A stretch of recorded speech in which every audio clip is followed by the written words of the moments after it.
Hello everyone, my name is Frank. This presentation is going to talk about how religion influenced ancient Egypt in the Old Kingdom time period. First of all, why I choose the Old Kingdom time period. This time period is a really special time period, which the religion was highly worshipped, and the first centralized government was built up in this time. But the most important thing is, throughout this time period, we can see how the role of the god influenced the Egypt most clearly. So we can see religion is really influenced the Egypt in the Old Kingdom time period.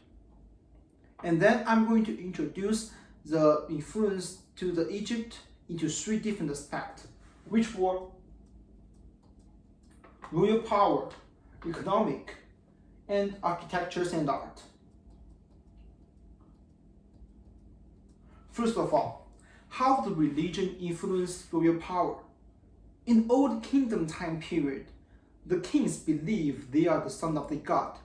This kind of idea make their birth story miraculously transformed.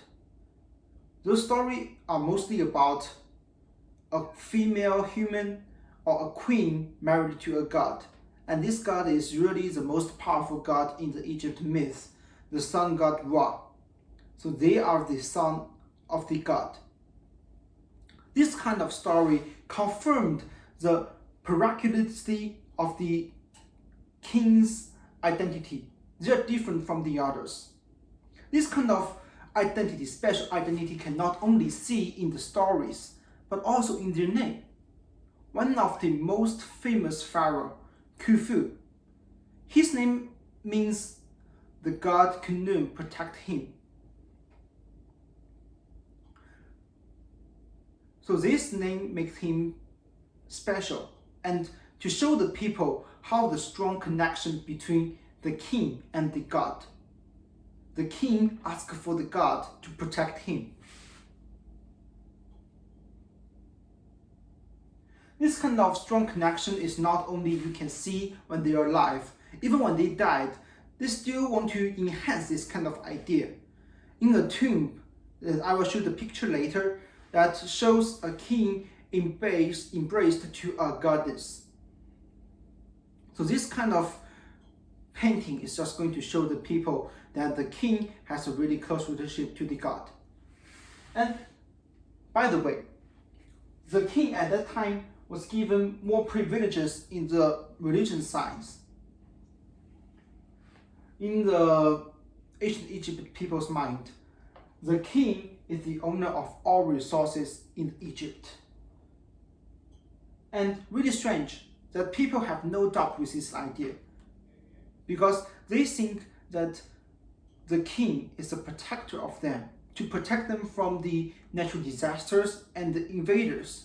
And they also believe that the king used his supernatural power and also used his identity as the son of the god to protect them. So that makes people have no doubt that the king is the owner of the Egypt.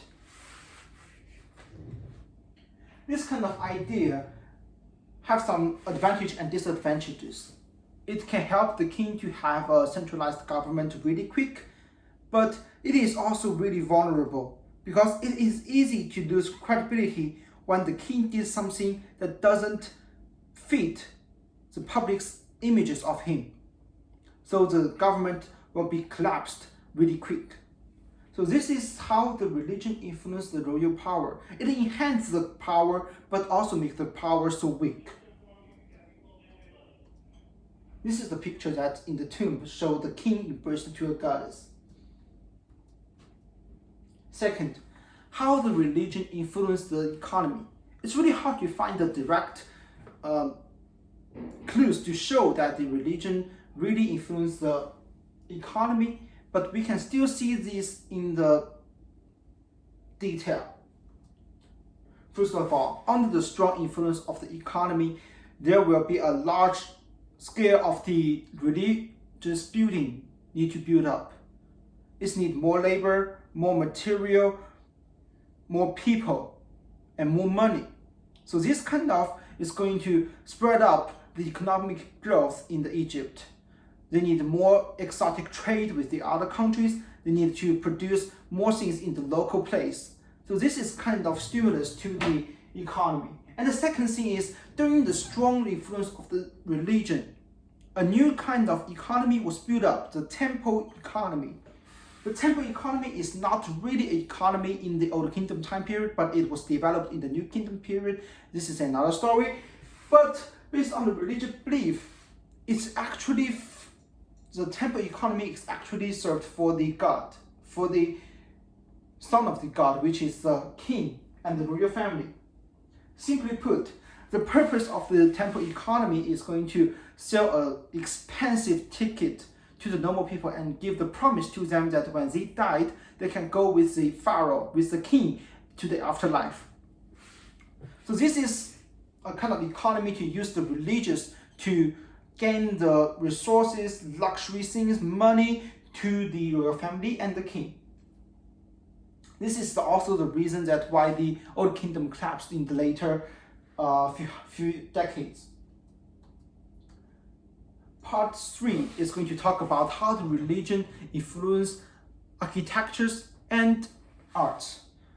During the Old Kingdom time period, all these architectures have some meaning of the religions. The most symbolized things is the pyramid. And I will give the example of the pyramid by one of the most famous pharaoh, Khufu. That's what I mentioned before. His pyramid, his structure contains some astronomy ideas that's going to show a quarterly sacrifice. And also the decoration in the tomb also going to spread out the idea of the mythology and theology. It's going to talk about some stories that the king had, and those stories the king had and the god had. And the second is about the arts. Those kind of arts, painting, statues, mostly are about the god. And this statue that I showed in the screen is the statue of Ramesses II, Osiris, Isis, and Horus. Those 4 people, 3 of them was God, and one of them is the famous pharaoh. So that means the pharaoh is equal to the god, or you can see the pharaoh itself is a god. So the statue and the sculpture is going to show that the people, the religious idea that the king have the power of the god. So this study confirmed that the widespread influence in the Old Kingdom time period, but also to show the advantage and disadvantages of it. The absolutely divinity, the puristic and divided religious worship in any country can lead to its collapse and destroy the country, but also in a short period it will make the country strong and rich. But due to the limited of the resources and the time, I can only do the research in the 3 different aspects. But later on, the subject can be made from agriculture, diplomacy, and other aspects to enlarge the scale of the research and give people a more deeper idea about the ancient Egypt. In this project, I really developed the idea that the skill to do the research, the skill to analyze, and the skill to speaking. This project is really, when I do the project, it's really have some trouble because the subject that I do is a really small field. It's really hard to find the people who did this before, but it's really helped me to solve the problem when I next time do the similar project, which has a field that no one really do the research on it. So this is all that I want to share with you guys. Thank you very much.